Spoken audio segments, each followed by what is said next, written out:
Welcome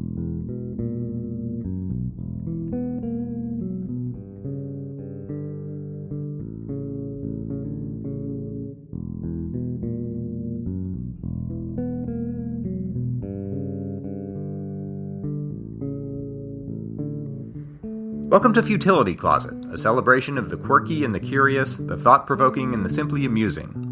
This is the audio companion to the website that catalogs more than 8,000 curiosities in history, language, mathematics, literature, philosophy, and art. You can find us online at futilitycloset.com. Thanks for joining us. Welcome to episode 84. I'm Greg Ross. And I'm Sharon Ross. In 1942, as the Allies prepared to invade Europe, they invented a fake British officer as part of an elaborate scheme to mislead the Germans. In today's show, we'll describe Operation Mincemeat, which has been called the most imaginative and successful ruse of World War II. We'll also hear from our listeners about Scottish titles and mountain climbing kiddies, and puzzle over one worker's seeming unwillingness to help another. We would like to remind you this holiday season that books can make good gifts. Easy to wrap and easy to mail or transport. And there just happen to be 2 Futility Closet books that you can consider. Both books are filled with short bites of fun reading. Entertaining oddities, wacky inventions, amusing quotes, and stimulating brain teasers.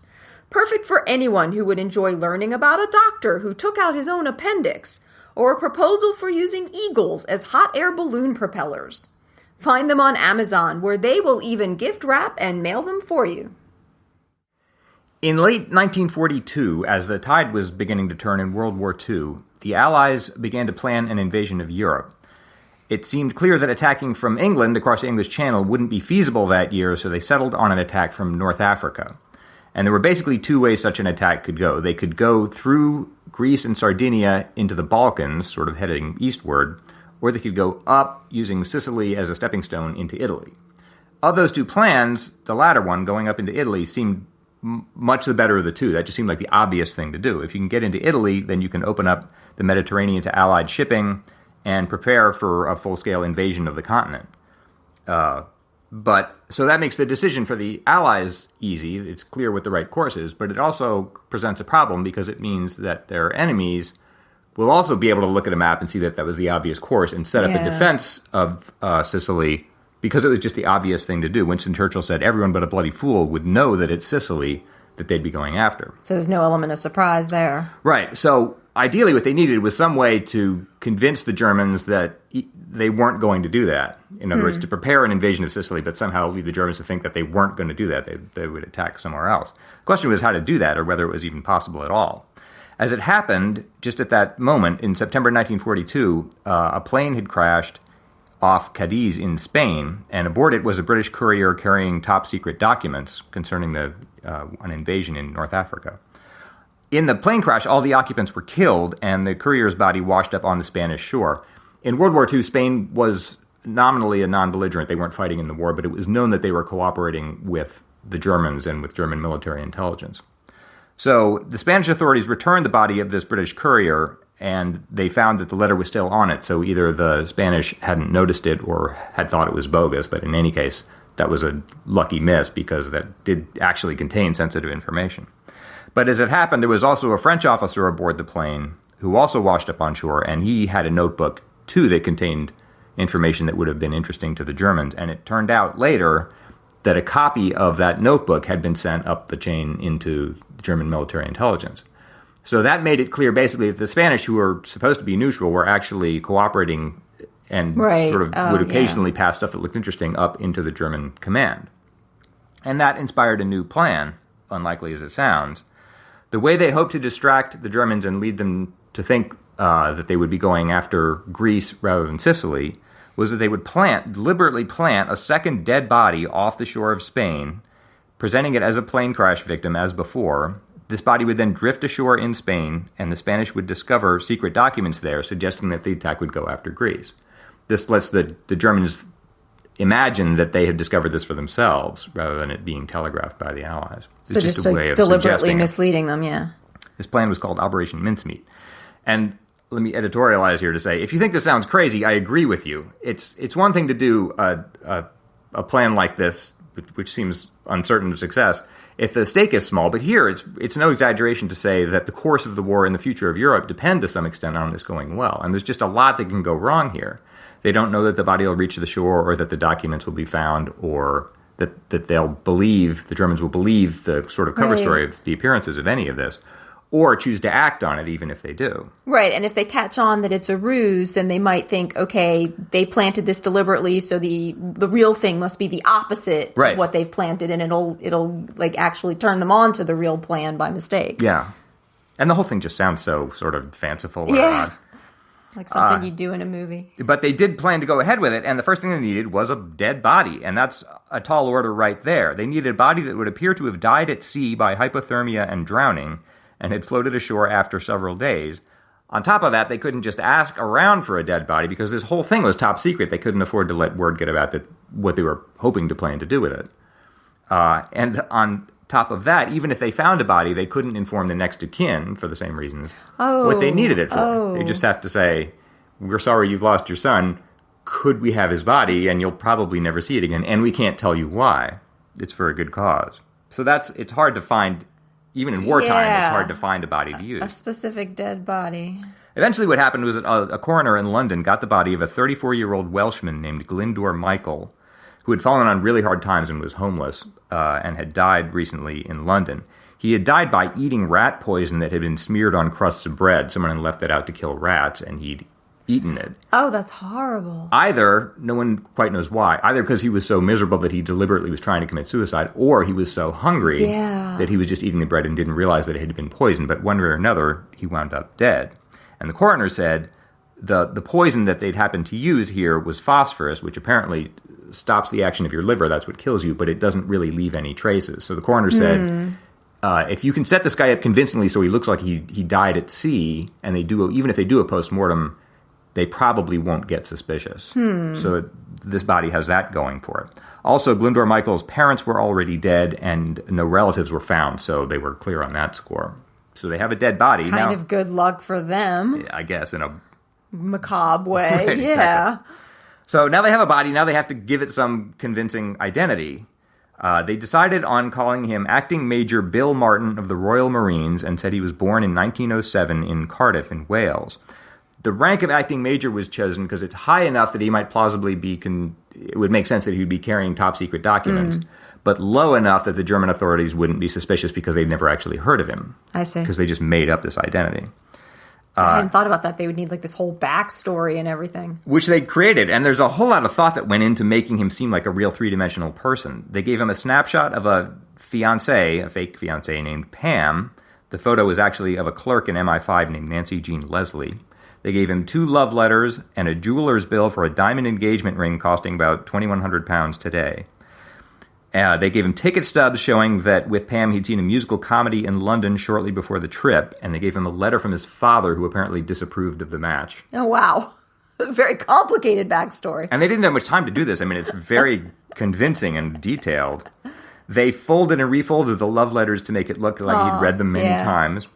They also gave him a letter from a family solicitor and a letter from Lloyd's Bank demanding payment of an overdraft, as well as a book of stamps, a silver cross, and a St. Christopher's medallion. This is interesting because they presented him as being Roman Catholic because he's going to wash ashore in Spain, a Catholic nation, and the hope there was that might discourage the Spanish from doing a postmortem. As it happened, they did anyway, but that was what the thinking was. Okay. They also gave the dead body a pencil stub, keys, a used bus ticket, a bill for 4 nights lodging at the Naval and Military Club, and a receipt for a new shirt. I wonder whose job it was, like, to dream all this up, you know? They did a really good job, though. Yeah, I mean, it's very detailed. They also gave him good woolen underwear in keeping with his rank, and they arranged for the dates on the ticket stubs and the lodging bill to suggest that he had left London on this plane on April 24th, so that if the body washed ashore as they planned on April 30th, the Spanish and the Germans could put this together and conclude that the plane must have crashed and he'd spent several days at sea. So he'd flown in from Britain and then crashed at sea. The dates would line up.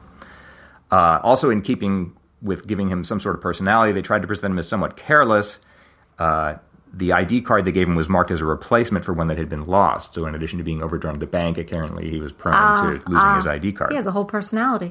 Seems like a nice guy, though, for a non-existent person. Now, the fake document that all this was in service of they decided on would be a personal letter from one high-ranking British general to another, in this case from Lieutenant General Sir Archibald Nye, who was Vice Chief of the Imperial General Staff, to General Sir Harold Alexander, who was commander of the 18th Army Group in Algeria and Tunisia. So it's a personal letter between two high-ranking generals. It was marked personal and most secret, and it basically did what I said. It described the coming invasion of Greece, and they said the Allies would be using Sicily as a cover target or a fake objective. Oh, that's clever, yeah. Which turns out to be exactly the right thing to do. Nye was chosen because he's high enough ranking that what he said must be true. In other words, he ranked too highly to be himself the dupe of some misinformation or cover plan. Right, he's sort of believable because he's so high ranking. They drafted this letter and redrafted it multiple times and finally just got Nye himself to write it up, covering the points that they specified. And the letter also addressed some sensitive subjects, like the awarding of American Purple Hearts to British servicemen, which was sort of impolitic at the time, to explain why this letter hadn't been sent through normal channels and was just being entrusted to this one officer to carry it on a plane. So the cover story seems quite convincing, or so they hoped. In the letter, Nye wrote, quote, "We stand a very good chance of making the Germans think we will go for Sicily. It is an obvious objective and one about which they must be nervous." And this, I didn't know anything about this, but apparently there's a whole study, a whole discipline on the psychology of deception. You can't get your enemy to believe something he's not already disposed to believe, but you can play on his hopes and fears to sort of persuade him to believe something he wants to believe. In this case, the Germans legitimately feared that the Allies would be coming up through Sicily because it seemed the obvious thing to do. Right. But they hoped that wouldn't happen, and this sort of led them to indulge that hope and thought, oh, look, here's a letter saying they're actually going to go for Greece. That's good news. Let's just believe that. Anyway, I just think the psychology behind this is really interesting. So they had all this put together now. They put this letter in a briefcase, chain it to the corpse's wrist, put the body in a steel canister filled with dry ice just to preserve it, and put the canister in a submarine in Scotland. The sub's commander, even the men on the submarine didn't know it was in it. It was they told him it contained top-secret meteorological device to be deployed near Spain. The canister was marked "Handled with care, optical instruments." And the commander of the sub, who was in on this, said later he felt bad about that because some of the men might even have used the canister as a pillow, not realizing there's a dead man inside. So the sub took it down from Scotland down to the coast of Spain, to a little fishing town called Huelva, which is about 100 miles northwest of Gibraltar near Portugal. And that little town was chosen because it was known that there was a very active German military intelligence agent who lived there. The sub surfaced there quietly at 4:30 a.m. on April 30th, 1943. The sub officers sent everyone else below deck, but the ones who were in on the plan dragged the canister up, took out the corpse, fitted it with a life jacket, and attached the briefcase and the papers. The sub's commander actually read Psalm 39, though that wasn't part of his orders. It just seemed like the appropriate thing to do. That's very nice. And they pushed the body overboard where the tide could bring it ashore. And then as they were withdrawing half a mile to the south, they threw a rubber dinghy overboard just to make it look more like the plane crash, just to give more evidence that that's what had happened. And then the sub commander sent a message saying, "Mincemeat completed," back to the British authorities, and just went on his way to Gibraltar. Sure enough, a local fisherman found the body at about 9:30 a.m. and it was taken into Huelva, where it was delivered to this Abwehr agent, this German military intelligence agent, as everyone had hoped. 4 days after the corpse was set afloat, the Spanish informed the British naval attaché in Madrid that the body of a Major Martin had been picked up by a fisherman in Huelva and given a full military funeral there. They didn't say anything about the briefcase or the official documents. So they didn't return him, like they returned the other guy that had washed up, but they didn't return this one. Right. They just buried him in Huelva, and they didn't say anything about the documents. The British authorities who were running the plan, meanwhile, had Martin's name included in a list of casualties that was published in the London Times, where they published the names of the lost servicemen, in case the Germans checked it there. And by coincidence, on the day they happened to do that, that list also contained the names of 2 other officers whose plane had been lost at sea, which was just pure happenstance, but made the whole thing seem more credible. And also Martin's fake fiancée arranged to have a wreath laid on his grave. They let a few more days go by, and then the British attaché was ordered to make a cautious inquiry about the papers, to say to the Spanish, "Do you know that dead body you found? He had some papers. Do you think we might be able to get those back?" Just to look nervous and not really say why. Yeah. The Spanish officials put that request through channels and eventually returned the briefcase and its papers, saying everything's here. The British took this back and examined it, and the envelopes that had contained the fake documents were actually still sealed, but they were able to tell that the documents they'd fished it out through a gap in the seal, and it presumably had made copies of them, and then managed to get them back into the envelope of actually opened it and returning it. It's all very painstaking work. But it did appear that the Spanish had intercepted these documents and thought they were serious enough to hopefully, to have sent them up the chain to the German intelligence. And to pretend that they hadn't seen them. Right, which tells you something right there. So a message was sent to Churchill saying, quote, "Mincemeat swallowed rod, line, and sinker." But now there's nothing to do but wait. They don't really know what's going on in there at this point. And in fact, the full story didn't come out until the German documents were captured after the war. But those showed that the German High Command had correctly expected the Allies to invade at Sicily until May 1943, and then on May 9th, that viewpoint changed drastically. One German report said, quote, "The genuineness of the captured documents is above suspicion. The suggestion that they have intentionally fallen into our hands, of which the probability is slight, and the question whether the enemy is aware of the capture of the documents by us or only of their loss at sea is being followed up." So they completely bought it.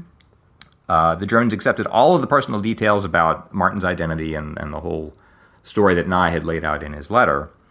And so what it came out with is that the German army concluded that the main Allied assault would be on Sardinia, with a subsidiary landing in Greece, that they'd be going east toward the Balkans. Interestingly, Joseph Goebbels, who was fluent in English, had private doubts about this. He thought it might have been fake, but he kept those to himself. Hitler himself was convinced to such an extent that he actually overrode Mussolini, who himself was convinced that the Allies would come in through Sicily. So Hitler was completely sold on this. One report says, quote, "The Fuhrer does not agree with the Duce that the most likely invasion point is Sicily. Furthermore, he believes that the discovered Anglo-Saxon order confirms the assumption that the planned attack will be directed mainly against Sardinia and the Peloponnesus." On July 9th, a message came from the German Admiralty to the Commander-in-Chief of the Mediterranean saying, prepare for an attack on Greece. It said, quote, "Sardinia and perhaps Corsica were the first targets. The assault on Greece was most probable." So they started shifting their defense, just as the Allies had hoped, to defend Greece and Sardinia. They were fortified even at the expense of cutting down Sicily's defenses. So they'd been correctly planning for an assault on Sicily and moved those defenses over to the wrong target because all this was working so well. A group of German minesweepers and mine layers were transferred from Sicily, and in fact, 3 Panzer divisions were moved to Greece, weakening the Eastern Front, which no one was even thinking about. I mean, they were so worried about this attack on Greece that they even took some of their arms from the Eastern Front, which helped efforts there. So it was just a spectacular success. It really was. And the Italian Navy was positioned to defend an Allied invasion of Greece. So what happened was the Allies actually invaded Sicily, just as they'd always hoped to, on July 10th, 2.5 months after the body had drifted ashore. And amazingly, even then, the Germans were convinced that was a feint. It was just fake, that this was a false objective. They They were still bracing for an attack on Greece that never quite really came.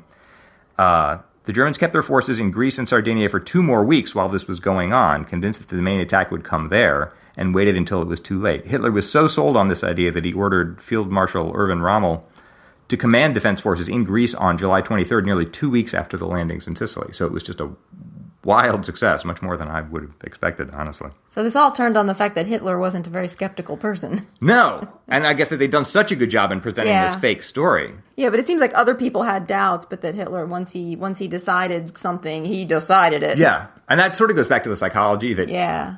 I think psychologically what happened is that he really wanted to it to be this. True, yeah. And if they presented giving a convincing reason to let him believe it, he would do it. So no one knows what would have happened if this hadn't succeeded, but it seems likely that as many as several thousand lives would have been lost trying to fight our way up into Sicily if the Germans had been defending it. So the whole thing was a great success.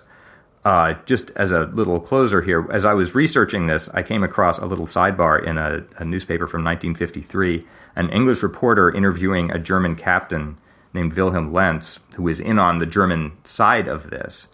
And Lenz was basically explaining to him what the Germans had believed about what was going on here. And this German captain said, "I have heard now that these papers were nothing more than a hoax, but personally I find that hard to believe." And the English reporter said, "I think it was your service that was hoaxed." And he explained the whole story behind this.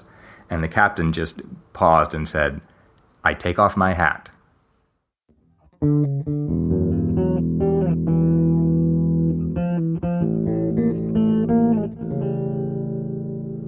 There wouldn't be a Futility Closet podcast for you to be listening to right now if it weren't for our fabulous patrons, who are the reason that this show is able to keep going.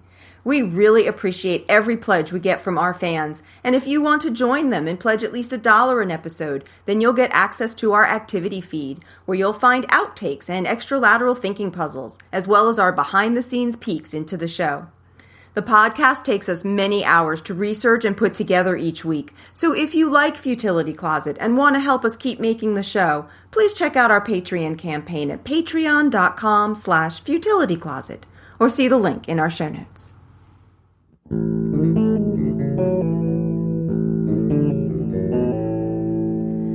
We have a couple of updates to share on past topics. In episode 49, Greg asked whether the story of a kitten that reportedly climbed the Matterhorn could actually be true. Eirik Knuth wrote in on the story, and I want to apologize in advance for any mangling that I managed to do of names and places from his email. Eirik says, "First, I would just like to thank you for your fantastic podcast. I only discovered it fairly recently and am now listening to your whole back catalog of casts. As a certifiable cat guy, I was, of course, fascinated by the story of the kitten that is supposed to have climbed the Matterhorn in 1950.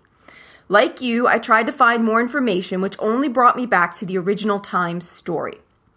Then I Googled in German, the main language in the area surrounding Matterhorn, and found some information which might be of interest to you.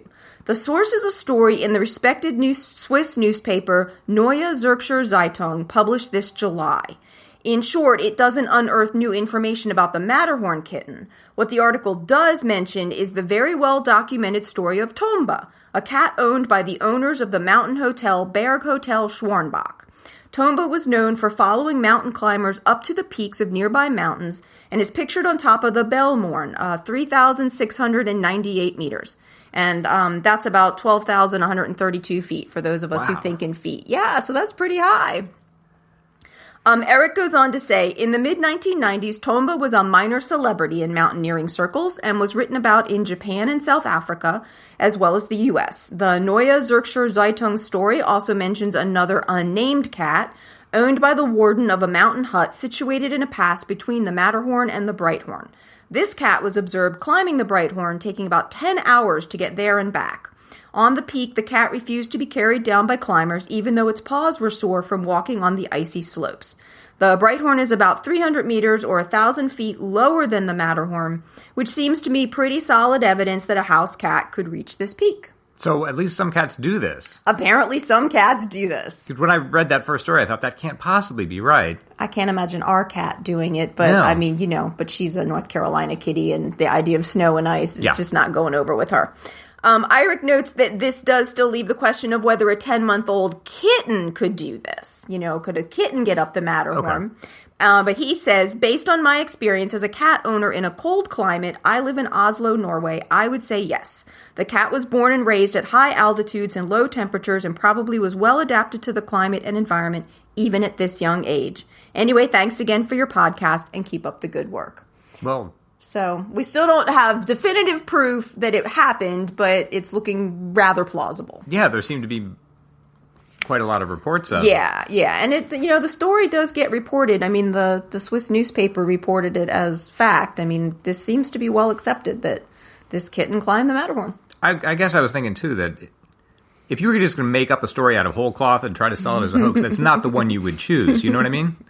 Which certainly doesn't mean that it's definitely true. Right. Maybe there's something to it. It seems to be accepted. Kathy Willis wrote in with an update to our story on the tiny plots of Yukon land given away by Quaker Oats in the 1950s. Hello, Greg and fellow closeters. Whilst enjoying the Quaker Yukon Land episode 79, as well as the interesting tiny plots of land follow-ups, it reminded me of this. One can purchase small plots of land in Scotland in order to obtain a title. You simply purchase 1 square foot of land, which comes with GPS grid coordinates and can be viewed on Google Maps, and you can then officially title yourself as Lord, Laird, or Lady of Glencoe. The whole thing is a land conservancy effort. The website sounds convincing, but I'm not sure how entirely legitimate the title part of it is. And Kathy included a link to a group called Highland Titles, which sells plots of land in sizes ranging from 1 square foot to 1,000 square feet. Basically, they bought some woodlands in Scotland and are selling plots of these woodlands to protect them from development and to help maintain them. The website for the organization states their goals as to create a unique and meaningful gift that delights our customers, to provide our customers with the thrill of land ownership, and to create, manage, improve, and maintain multiple nature reserves throughout Scotland. That sounds good. In answer to the question of what you can do with the land, they say, as the new laird, you can come and find your plot, take a walk in the woods, take a photograph of your estate, and picnic by the river. They note that the land is managed as a nature reserve, so you can enjoy bird watching and fungi spotting. Didn't know that that was a whole thing, but maybe it is. As well as general country pursuits. You can also plant a tree on your plot, and if you have a larger plot, 100 square feet or more, you can pitch a tent and camp there. So your neighbors there would also be lairds of Glencoe, right? Yes, there would be apparently lots of lairds, lords, and ladies of Glencoe.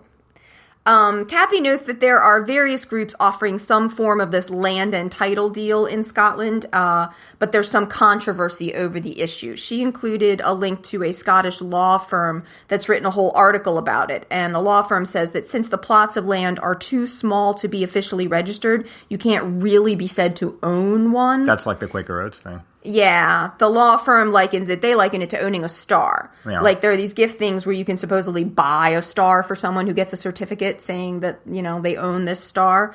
But at least in the case of the Scottish land, you do seem to be buying at least some rights to the land. I don't know how many rights you actually get to these stars. You can't certainly go picnic or camp on them, which you can to your land in Scotland. As for calling yourself a lord or lady, the law firm states, in Scotland, anyone can, subject to requirements of good faith, call themselves whatever they like, including laird, lord, lady, or for that matter, duke of earl. However, simply calling yourself lord or laird does not make you a lord. You cannot render yourself a peer of the realm simply by changing your name, and you won't acquire a right, say, to use heraldic devices like coats of arms. This is something which Scots law still takes very seriously, and the use of unauthorized arms is a criminal offense. Wow. Yes, so we definitely don't recommend that you say that you can have a coat of arms or try to use a coat of arms, at least where any Scottish official can see you. That's really interesting. Yeah, they take that very, very seriously. So, you know, what it means to be able to call yourself Lord or Lady of Glencoe, you can't use a coat of arms with it, so... and although there seems to be some concern that some of these outfits may be misleading their customers as in terms of, you know, how much do you own this land or whether you're now a laird of something. From what I was able to find about the Highland titles, at least, it seems that they have satisfied customers on customer review sites, and their nature reserve has a rather high rating on TripAdvisor. So I guess it's just kind of a fun thing that you can do even if you can't claim a coat of arms or make yourself a peer of the realm. May still be worth doing.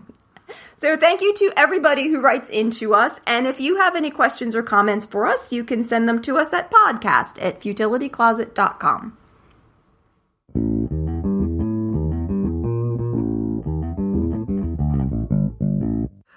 Greg's going to be solving a lateral thinking puzzle today. I'm going to present him with an odd-sounding situation, and he has to work out what's going on, asking only yes or no questions.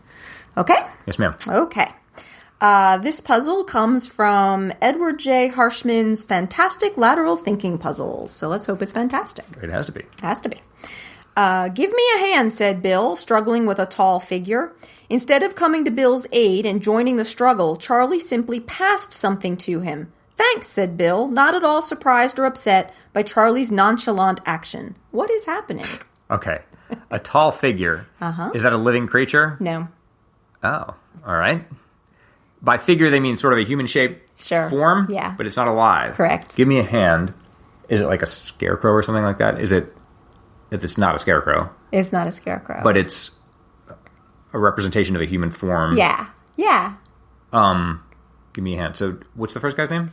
Bill asks for the hand. Give me a hand. Bill's trying to... I don't know how to say this. Set it up? Stand it up? No... Yeah, maybe. Like it's a statue or something he's erecting? It's not that. It's not a statue, but... And he's asking for help because he's having trouble doing it single-handed. Right. And Charlie's the other guy? Yeah. Passes him, I guess, a tool or some implement that helps him accomplish this on his own? No, that's not really. You said passes him something. Passes him something, yeah. Passing meaning hand, meaning transfer some object to Bill. Yes. That Bill then uses to do whatever he was going to do. Yes. I feel like I've maybe misled you a little bit in one of my answers, but... Well, let me figure it out. Yeah. So, okay, let's go back to this figure. I'm not sure. Okay. Yes. The figure is a representation of a human being. Is it of a specific person? No. Do I need to know their occupations? Somewhat. I don't even know what you'd call their occupations technically, but are there other people involved? No. Did this really happen? Not probably, possibly at some point. Is the setting important, or geography, or anything like that? The setting. The setting. Is it? I forgot what you said. This is a representation of a real specific person? Not a specific person, no. So it's not like Santa Claus or something? Right. Because Santa Claus would be a real person. Well, it's a person with a, you know what I mean, with a yes. particular identity. Well, we actually have children who listen to the show. So yes, Santa Claus is a real person. Okay. The setting's important. Yeah. Meaning like a home or a office or a shopping center, that type of thing. Yeah. Is it a public place? Yes. Is it a place of commerce? Yes. Is it a store? Yes. A particular store? No. But I mean like, not just a generic store, but like a hardware store or something like that. Okay, then yeah, particular store. A store that sells a particular kind of goods. Yes. And these guys work there? Yeah. So it would help me to work out what kind of store it is? It would, but it would help you more, I think, to discover what the tall figure is. The figure is part of the store's decor. I mean, it's as part of a sales effort that they think this will attract customers. Yes. Passes him a thing. Is this? Is it like a car dealership? No, I'm picturing one of those inflatable. Oh no, not like that. But something like that. They're erecting something to attract attention. Would you say that? Not attract attention, not necessarily, but no. But to attract customers. Not to decorate the store. That's not all. None of that's quite right. They think that in putting this up, it'll help the store sell whatever it sells. Yes. Okay. I'll go with that.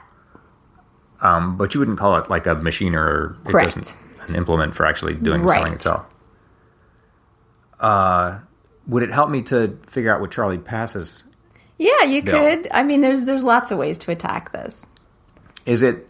Would you call it a machine or implement or something? No, you wouldn't call it that. I would not. A measuring device? No. Some way to affix it to a wall or to stand it up? No, nothing like that at all. Give me a hand. Give me a hand. He says, "Give me a hand." Is it a hand? Yes. So, Bill gets the hand and affixes it to the figure? Yes. Do we need to do more than that? Yeah, I mean, so what is it? What kind of store? It's like a mannequin? It is a mannequin. It is a mannequin and clothing store. That's exactly it. Okay. So it's give me a hand, and he passes him the hand. I should have thought of that. And nobody died. That's when it seems so obvious in hindsight. If anybody has a puzzle they'd like to send in for us to use, you can send it to us at podcast@futilitycloset.com. That's another show for us. If you're looking for more Futility Closet, you can check out our books on Amazon or visit the website at futilitycloset.com, where you can sample more than 8,000 decipient evulgations. At the website, you can also see the show notes for the podcast and listen to previous episodes. Just click podcast in the sidebar. If you'd like to support Futility Closet, please consider becoming a patron to help keep us going. You can find more information at patreon.com/futilitycloset. You can also help us out by telling your friends about us or by clicking the donate button on the sidebar of the website. If you have any questions or comments about the show, you can reach us by email at podcast@futilitycloset.com. Our music was written and produced by Doug Ross. Thanks for listening, and we'll talk to you next week.